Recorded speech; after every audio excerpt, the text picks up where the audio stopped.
Yes, I'm Hilary Robinson. I try to do feminist work on contemporary art in different ways.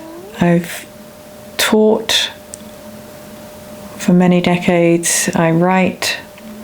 I used to be an artist, but I stopped that because I found I could write a bit better. I have always felt that teaching is a political act, sharing knowledge is a political act. That, coming from my background and being the first in family at university, I was very aware of the privilege of that. And that learning in and of itself cannot be taken for granted.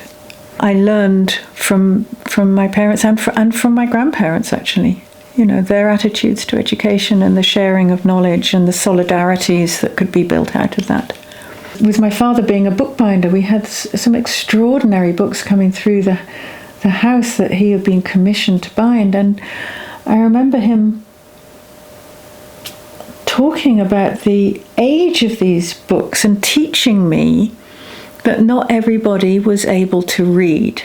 I come from a family of some very strong women from the working class who were involved with socialist politics.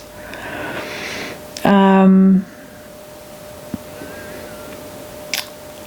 mother was the first one who could stay on at school older than 14 in her family, and she became a teacher.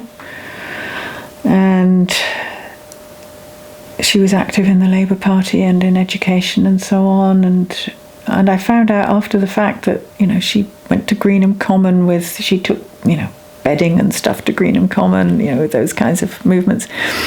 On my father's side, I didn't know my grandmother, but she was a woman of colour. Her father had come as a 17-year-old sailor from Barbados and married a white woman, stayed in England. And she would try and get my father to really aspire culturally. She would take him to concerts and challenge him about composers and stuff like this. He left school at 14 as well. It's what happened to working class kids in those days. I'm not sure that there was ever a time when I didn't know about feminism in some shape or form. And I was 14 in 1970.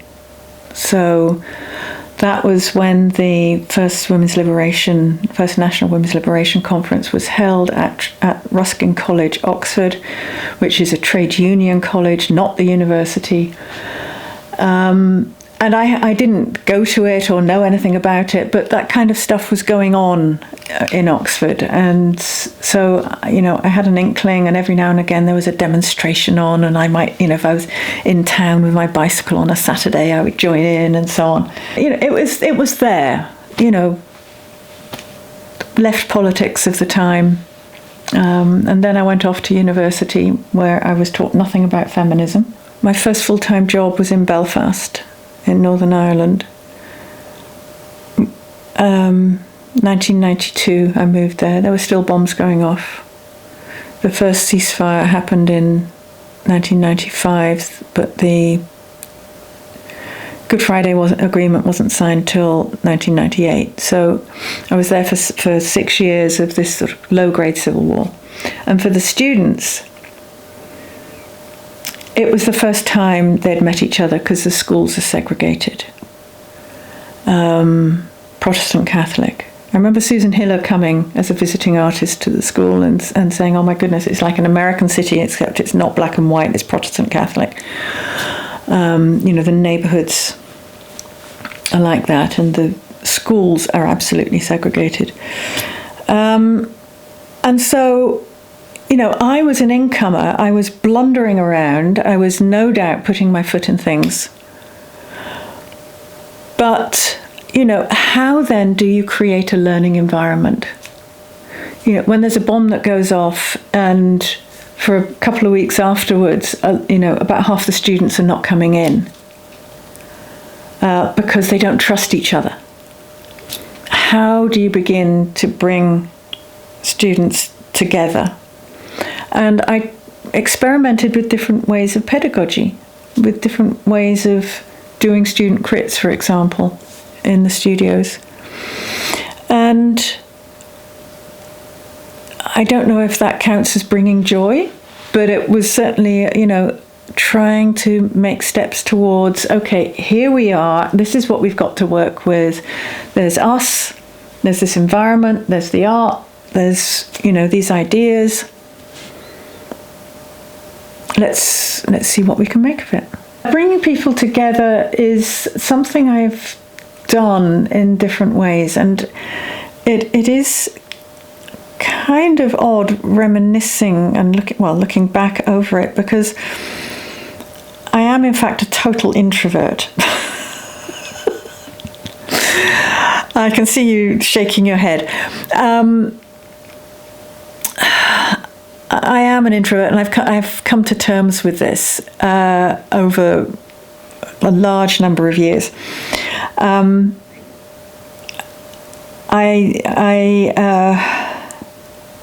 have treated the jobs that I've had, which have required some kind of public presentation. So whether that's teaching or whether it's leadership roles, especially in the leadership roles sometimes, I treat it as a coat that you put on.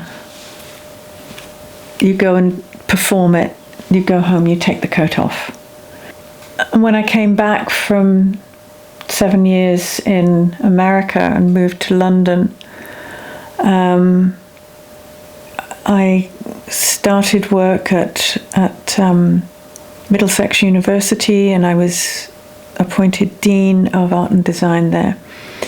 And London is a very difficult place to maintain friendships and relationships, because you don't just run into people on the street very often. And so I wrote to a number of people who I'd kind of known, but maybe not very well, and I just said, are you interested in starting a writers group? It's definitely a feminist practice, I would say that for sure. And it is political with a small p as well. I've tried to build feminist practices in what I do, whether it's a group like that, or whether it's at the moment I'm, starting to write a grant application, and the group that we're working with, they're all younger than me, and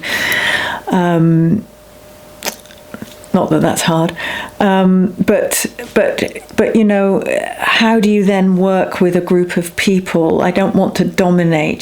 Technically I would be down on paper as being the principal investigator, but it has to be collective. If it's going to be feminist, it's got to be collective. It's got to be collaborative. I have to learn as much from them as they might learn from me. I don't mind, certain roles or tasks or whatever. That's fine. But if I'm in a situation that calls itself feminist, and I'm feeling that I'm not learning something here, and I'm trying to listen, and I'm trying to be attentive,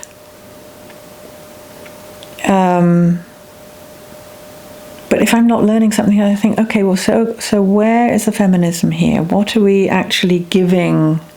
How are we creating solidarity and collaboration? And solidarity and collaboration are really hard. It is hard work.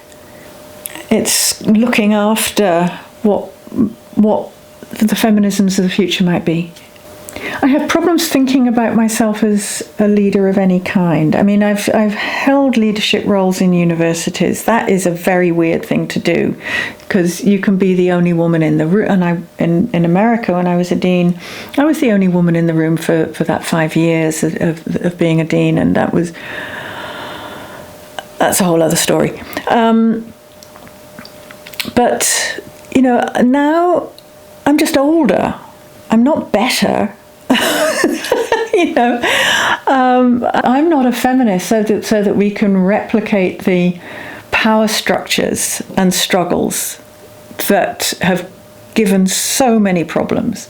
So we do need to find pleasures, joys, fulfillments in quite different ways than those which have been so oppressive to so many people for so long. And to me, that means, it's dedication to and trying to think of those intersections between gender, class, sexuality, race, nationality, and trying to be alert to the nuances of that. I really, really have problems with the sort of neoliberal feminism that was propounded, still is propounded in many quarters.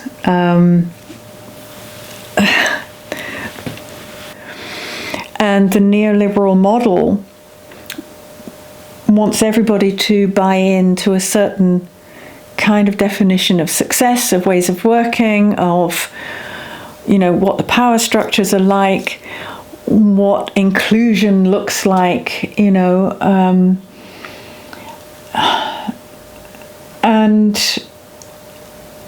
it's what I would call an assimilationist model. They'll say, we're opening the doors, come and join us. But they haven't changed the architecture of the room inside. You can see it really strongly in the Conservative Party in our country, in the UK, which had the most diverse front bench of any political party, and deeply, deeply conservative and moving ever further to the right. And being brought up in Oxford, surrounded as a teenage girl, surrounded by these young men who had gone to fee-paying schools and had accents that were, different from mine, and social practices that were different from mine. You can see, you could see it. And as a teenage girl, you got predated upon and it was not only a gendered thing, it was classed. And you can see also how education itself is not deemed to be neutral. For me, feminism is a political position. Men of course can be feminists. It's not an identity. It's not. It's how do you increase that sort of fully intersectional way of thinking in a way that can open up the making of culture to all of those who want to contribute to it. I can't think of learning as ever being neutral. I can't think of knowledge. I can't imagine where is the neutral ground for knowledge or the acquiring of knowledge. And again, we've all been different in how we've acquired knowledge and how we've processed that knowledge and what we've been allowed to have access to. There is nothing neutral about it. There's nothing neutral about it. That's what keeps me going.